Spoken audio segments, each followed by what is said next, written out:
Bismillahirrahmanirrahim. Assalamualaikum warahmatullahi wabarakatuh. Alhamdulillahi hamdan katsiran tayyiban mubarakan fih kama yuhibbu rabbuna wa yardah. Asyhadu an la ilaha illallah wahdahu la syarikalah wa asyhadu anna Muhammadan abduhu wa rasuluh. Qala Allah Ta'ala ya ayyuhalladzina amanu taqullaha haqqa tuqatih wa la tamutunna illa wa antum muslimun, amma ba'du. Kaum muslimin wal muslimat, a'azzani Allah wa iyyakum wa rahimani wa rahimakumullah. Alhamdulillah, segala puji hanya milik Allah. Dengannya kita selalu memujinya. Allah Subhanahu wa taala berikan kita limpahan nikmat sehingga kita masih dapat melaksanakan ibadah puasa di hari yang ke-9. Di hari yang ke-9. Hampir sepertiga dari Ramadan meninggalkan kita. Cepat sekali, ya. Maka hendaklah kita bergegas menuju ampunan dari Allah Subhanahu wa taala, jangan sampai ketinggalan. Jangan sampai ketinggalan. Kalau dilihat makin hari kondisi kita makin semangat atau makin futur? Makin futur. Kondisi sholat tarawih makin ke belakang atau makin maju? Makin maju. Padahal Ramadan segera meninggalkan kita, namun kita masih leha-leha. Jangan sampai kita tertipu, segera bangkit. Manfaatkan sisa hari di bulan Ramadan, jangan sampai kita menyesal karena belum tentu kita dapat berjumpa dengan Ramadan di tahun berikutnya. Salawat dan salam kita panjatkan kepada Nabi kita Nabi Muhammad sallallahu alaihi wasallam. Semoga salawat juga dicurah limpahkan kepada keluarga beliau, sahabat-sahabatnya dan semua pengikutnya yang mengikuti sampai hari kiamat dengan benar. Kita lanjutkan majelis kita di hari yang ke-9 ini, yaitu di majelis yang ke-10. Majelis yang keberapa? Majelis yang ke-10. Dan insyaallah pembahasan di majelis yang ke-10 ini fi adabis siyami al-wajibah. Pembahasannya tentang adab-adab berpuasa, namun adab yang dimaksud adab yang wajib. Jadi adab ada dua, adab yang sunnah, ada adab yang wajib. Pada majelis yang ke-10 ini kita akan bahas adab-adab puasa namun yang wajib. Namun sebelum itu masih tertinggal beberapa poin dari hikmah puasa yang belum sempat kita baca kemarin. Maka insyaallah di hari ini kami akan baca secara ringkas sehingga kita dapat mengambil semua hikmah yang dicantumkan oleh penulis yang ada di dalam kitab ini yang beliau tulis di majelis yang ke-9. Silakan buka lagi catatannya, kita balik ke hikmah di balik ibadah puasa. Yang pertama, kemarin disebutkan bahwasanya salah satu hikmah dari puasa itu adalah rukun Islam. Dan rukun lebih tinggi daripada wajib. Jadi lebih wajib daripada wajib, itulah rukun Islam. Yang kedua, bahwasanya puasa adalah bukti cinta hamba kepada Tuhannya. Puasa adalah bukti cinta seorang hamba kepada Tuhannya, kepada Rabbnya. Dan kita telah bahas kemarin. Yang ketiga, puasa adalah sebab memperoleh ketakwaan. Puasa adalah sebab memperoleh ketakwaan. Kenapa?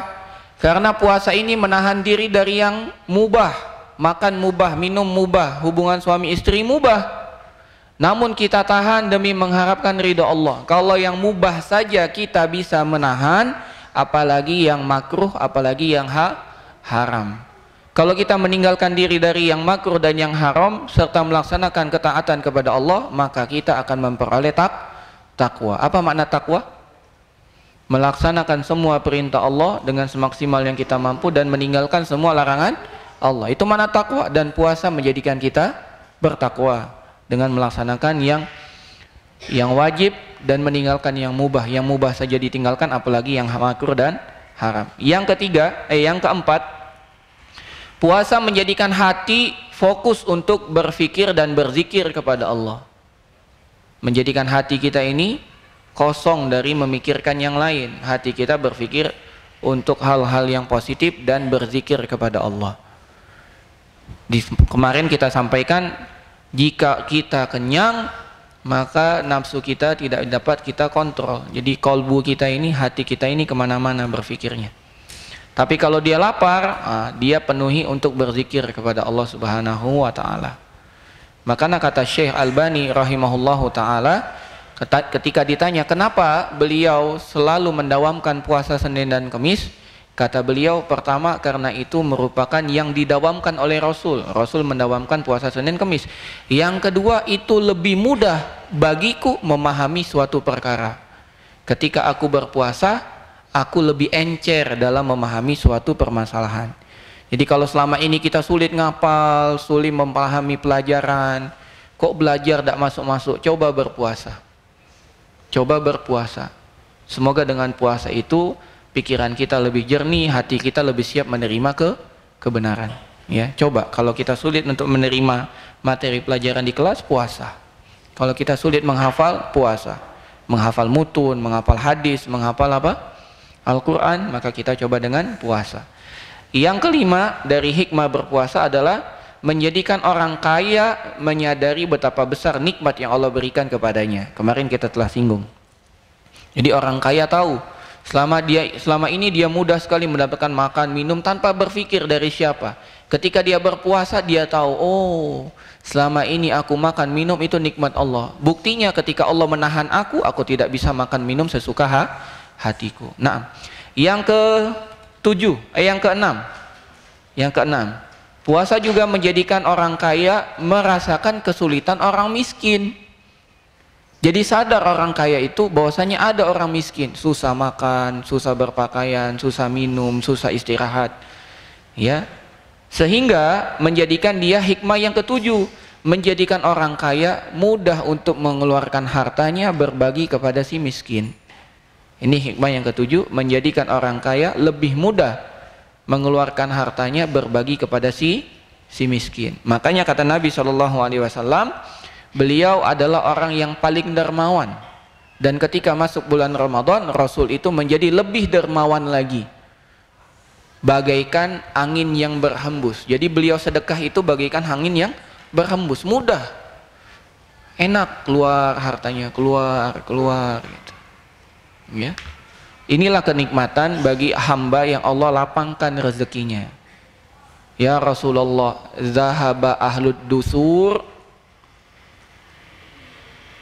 Menyahfaz, zahaba ahlud dusur bil ujur. Man huwa ahlud dusur? Siapa ahlud dusur?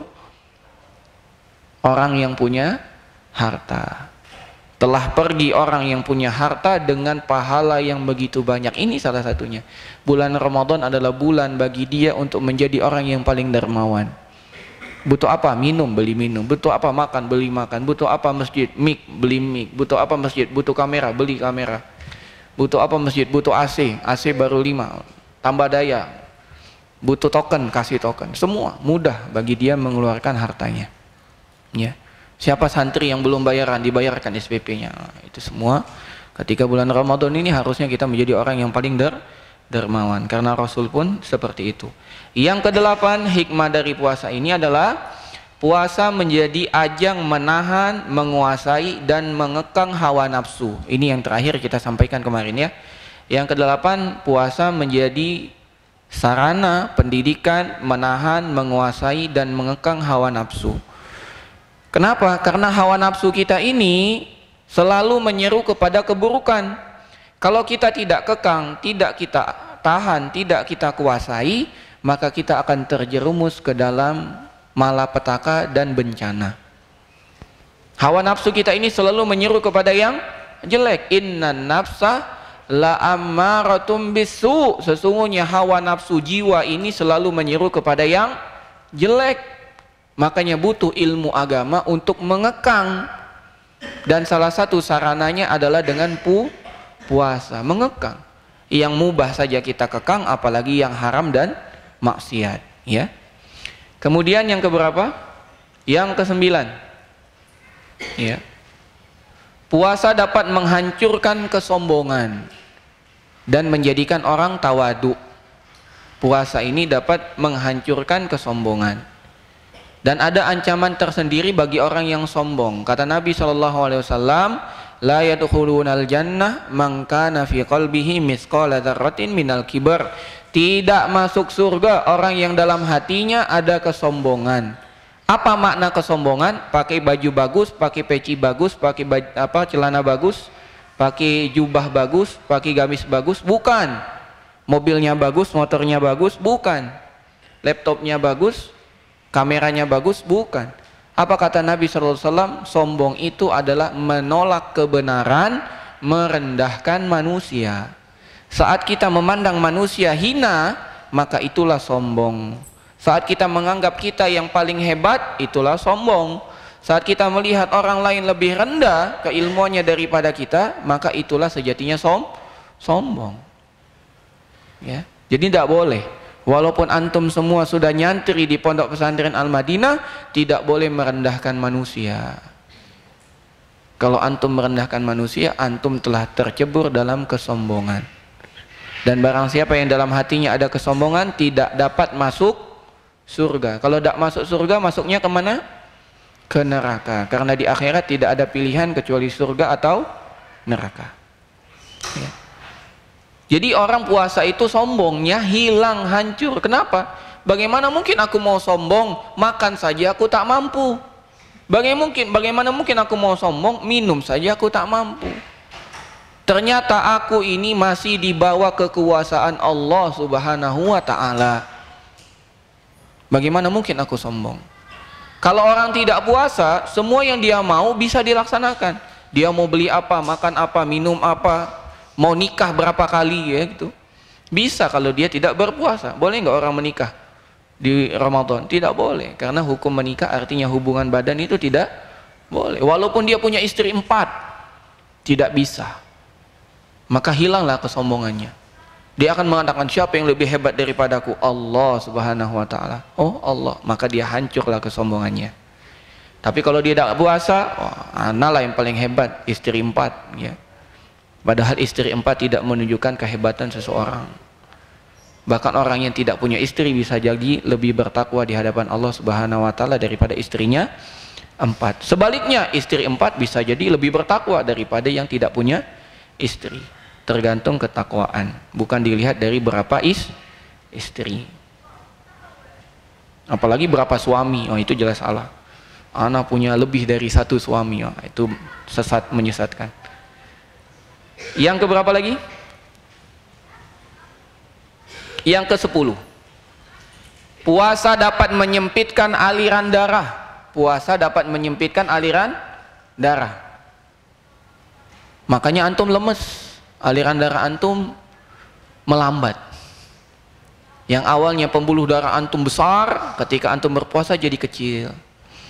Hubungannya apa, Ustaz? Kalau aliran darah antum menyempit, maka setan pun tidak bisa bergerak.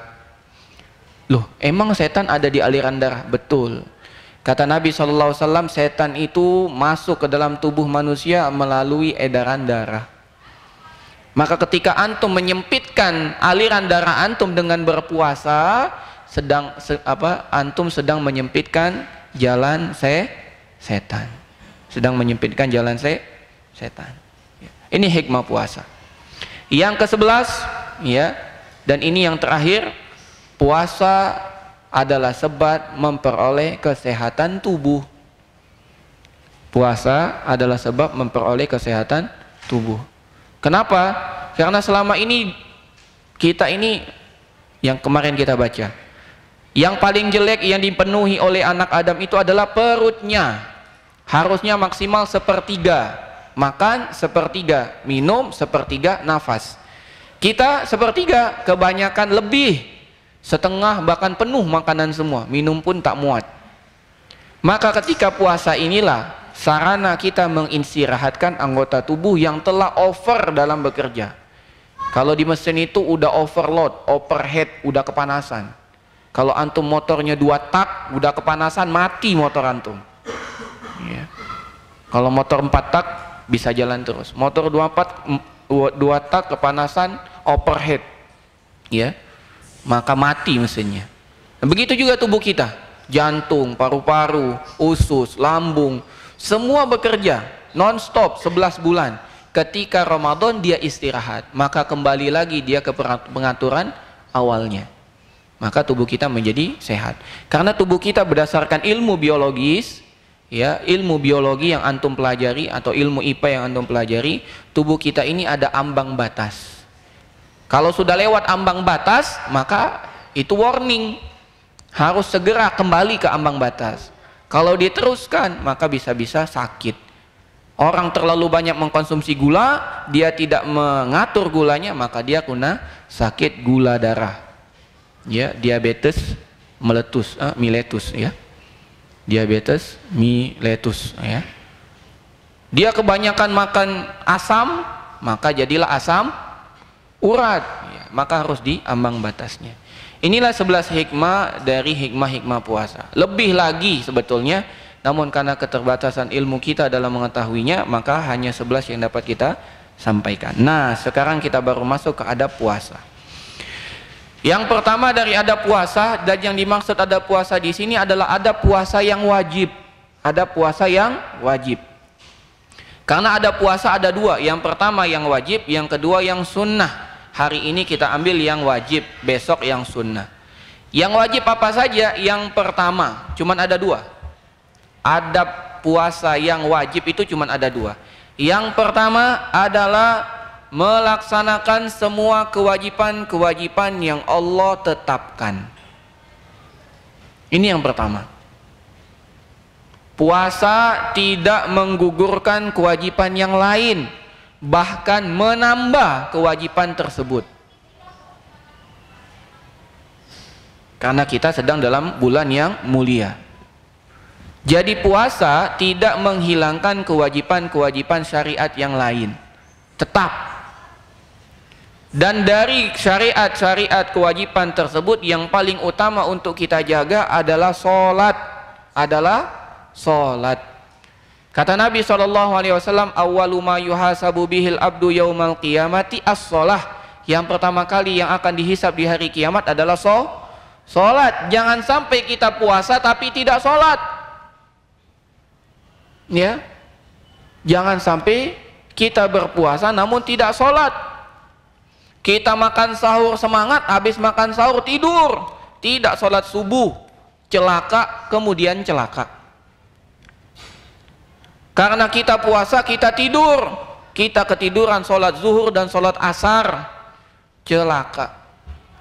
Karena kita keenakan makan, berbuka puasa kelewatan sholat maghrib dan isya, celaka. Ini yang harus betul-betul dijaga. Dan banyak sekali kaum muslimin bermudah-mudahan dalam hal sholat. Alhamdulillah kita buka bersamanya di masjid, sehingga kita otomatis sholat berjamaah. Bayangkan kalau buka bersamanya bukan di masjid, betapa banyak orang yang buka bersama namun tidak sholat. Andai pun dia sholat, sholatnya sulit. Contoh, dia buka puasa di tempat rumah makan yang buka bersama ratusan orang, gimana dia sholat? Akhirnya hilang kekhusyuan karena harus gantian. Jangan sampai kita ingin buka bersama, buka puasa bersama, namun menghilangkan kenikmatan ibadah yang lain, yaitu ibadah sholat. Lebih-lebih lagi kalau sampai kita tidak sholat. Dan di sini penulis sangat menguatkan untuk sholat berjamaah. Penulis mengatakan Ramadan adalah momentum untuk kita melatih diri sholat berjamaah. Selain Ramadan mungkin kita sulit bangun subuh, pas Ramadan kita harus bangun sahur, maka jangan tidur, sholatlah ke masjid. Semoga selain Ramadan kita terbiasa sholat ke masjid. Bayangkan orang dalam peperangan saja tetap sholat berjamaah. Ya, bagi yang pernah belajar sholat dalam peperangan itu tetap berjamaah. Kita tidak dalam peperangan, tidak dalam ketakutan, kita tetap harus berjamaah.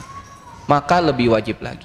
Belum lagi kisah orang yang buta minta izin kepada Nabi, ya Nabi Allah, aku ini laki-laki buta, rumahku jauh, tidak ada yang menuntunku, bolehkah aku sholat di masjid tidak berjamaah? Kata Nabi boleh. Ketika dia berpaling, Nabi bertanya, kamu dengar azan enggak? Dengar ya Rasulullah. Kalau begitu datang, hilang semua. yang tadi katakan boleh, tetap harus datang ke masjid. Padahal dia buta, tidak ada yang membimbing, dan rumahnya jauh dari masjid. Tetap harus berjamaah. Alhamdulillah kita sekarang masjid di mana-mana, Pak. Ya, bahkan jarak tidak nyampe 1 kilo masjid ada banyak. Kenapa menghalangi kita tidak mau ke masjid? Sholatlah ke masjid. Dan Nabi mengingatkan ada 2 sholat yang paling berat bagi orang munafik, yaitu datang ke masjid, yaitu sholat subuh dan sholat isya. Kalau seandainya mereka tahu ganjaran pahalanya, pasti mereka datang walaupun dengan merangkak. Ya. Ini yang paling penting, Pak. Ini yang paling penting. Yang kedua dari adab saat berpuasa. Yang kedua adalah hendaklah menjauhi semua hal yang diharamkan oleh Allah dan Rasulnya. Semua, tanpa terkecuali, semua. Dan penulis di sini menitik beratkan yang pertama, berkata dusta. Berkata dusta. Dan banyak sekali manusia terjatuh dalam perbuatan dusta saat dia bercanda. Agar orang lain tertawa, dia harus berdusta. Maka ini adalah kebodohan. Dan ini merupakan dosa. Mukmin itu tidak dikenal berdusta. Yang dikenal berdusta siapa? Yang dikenal berdusta siapa? Munafik. Siapa yang dikenal berdusta? Munafik. Tanda munafik ada 3, salah satunya jika berkata berdusta. Mukmin tidak berdusta. Yang kedua, ghibah. Mana ghibah? Zikruka akhaka bima yakrahu. Engkau menyebut keburukan saudaramu di belakangnya, itu namanya ghibah. Dan ghibah ini paling asik, bahkan dijadikan salah satu acara televisi. Gosip, makin digosok makin sip, ya. Maka hati-hati dengan ghibah. Hati-hatilah dengan ghibah. Tahan diri kita. Kita berpuasa jangan sampai kita ghibah. Hati-hati menggibahi guru-guru, ustaz-ustaz. Karena ustaz juga manusia, banyak kekurangannya. Yang harus kita lakukan adalah menjaga nama baik guru kita. Bukan malah mengumbar keburukannya, apalagi berdusta untuk menjelek-jelekannya. Yang ketiga, yang harus diwaspadai adalah namimah. Namimah, apa itu namimah? Namimah itu adalah mengadu orang, bukan mengadu domba, mengadu orang. Ya. Contohnya ada Ahmad dan Brian. Ahmad dan Brian. Datanglah namanya Michael. Michael kata kepada Ahmad, Ahmad, Brian telah mengejek dirimu. Marahlah Ahmad ini. Datanglah Michael kepada Brian. Brian, tahu nggak? Ahmad menantangmu untuk berkelahi. Maka Ahmad ketemu Brian, apa yang terjadi? Berantemlah, ya, berkelahilah. Kalau bahasa kita bergoco, ya, berantem, ya, berkelahi. Ini namanya namimah, ngadu orang, bukan ngadu domba. Ya. Ngadu domba saja tidak boleh, apalagi ngadu manusia. Ya. Ini dosa, jangan sampai. Yang ada kita harus menyambung hubungan antara sesama kaum muslimin. Ahmad, Brian sangat mencintaimu karena kamu orang Islam. Brian, Ahmad sangat mencintaimu karena kamu sholat di masjid. Maka ketika bertemu mereka saling berpelukan, ya. Ini yang harusnya, bukan namimah. Yang keempat yang harus diwaspadai adalah kecurangan, terutama bagi pedagang dan juga bagi pembeli. Kalau kita di sini paling sering curang itu masalah pempek, makan di tempat, makan 3 ngaku 2 bayar 1. Nah, inilah curang, tidak boleh, itu haram. Begitupun yang jualan minyak, bensin misalnya, ngaku seliter, pas ditimbang, pas ditakar tidak seliter. Hati-hati, bertakwa kepada Allah. Ya, begitu juga jual beras, ya, ngakunya 1 kilo, ternyata pas ditimbang tidak sampai 1 kilo. Yang paling banyak kena ini adalah yang suka menggunakan timbangan. Hati-hati, jual buah 1 kilo, pas ditimbang tidak 1 kilo. Duku, manis pak, manisnya nah, cobalah puasa, manis. Kalau tidak manis balik ke, ya. Pas dibuka asem, ya. Hati-hati. Kata Nabi SAW, bukan dari kami adalah man ghasyana falaysa minna. Yang curang bukan dari kami. Ya. Dan Nabi SAW sangat membenci. Bahkan ada Nabi yang diutus untuk memperingatkan kaumnya jangan sampai mencurangi timbangan. Ya. Dan yang kelima yang harus diwaspadai, dan ini yang terakhir, adalah tentang di bulan puasa jangan sampai mengisi waktu, kalau bahasa orang di sana itu ngabuburit, ya, menunggu waktu berbuka dengan menyanyi dan mendengarkan nyanyian. Hati-hati, sesungguhnya nyanyian, alat musik itu haram. Nabi SAW mengatakan akan datang suatu kaum yang menghalalkan alat musik dan perzinahan. Nabi gandengkan antara alat musik dengan perzinahan. Kata para ulama, perzinahan itu adalah zina, alat kelamin, sedangkan musik itu adalah zina hati. Ya, maka hati-hati. Jangan sampai kita tertipu dengan ini. Untuk mengisi waktu luang, kita malas ngaji, dengar musik. Ya, wahai kekasihku, cintaku, idolaku, itu hati-hati. Tinggalkan semua. Ya, apalagi lagunya lagu metal, hati-hati ya. Inilah yang diwaspadai. Kalau kita sampai melakukan ini, maka puasa kita hilang pahalanya. Kata Nabi SAW, man lam yada' qaulaz zur wal amala bihi falaysa lillahi haja fi ayyada ta'amahu wa syarabahu. Barang siapa yang berpuasa namun tetap berkata dusta dan macam-macamnya tadi, dusta, ghibah, namimah, curang, nyanyian, alat musik dan lain sebagainya, dan melakukan perbuatan dusta yaitu perbuatan maksiat, Allah tidak butuh dengan menahan makan dan minumnya. Artinya puasanya sah namun tidak dapat ganjaran pahala. Dia tidak harus qadha namun puasanya tidak dapat pahala, malah dapat dosa. Dosa apa? Dosa dia melakukan perbuatan dosa dan maksiat. Jadi cuma dua adab yang wajib saat berpuasa: melaksanakan semua ketaatan karena puasa tidak menggugurkan kewajiban. Yang kedua, menghilangkan semua perbuatan haram, ya. Karena puasa harusnya kita lebih mampu untuk menahan diri melaksanakan yang mubah saja kita tahan, apalagi yang makruh dan haram. Inilah yang dapat kita bahas. Insya Allah besok kita lanjutkan adab-adab yang sunnah. Kita tutup dengan doa kafaratul majlis. Subhanakallahumma wa bihamdika asyhadu an la ilaha illa anta astaghfiruka wa atubu ilaik. Lebih dan kurang kami mohon maaf, pada Allah kami mohon ampun. Assalamualaikum warahmatullahi wabarakatuh.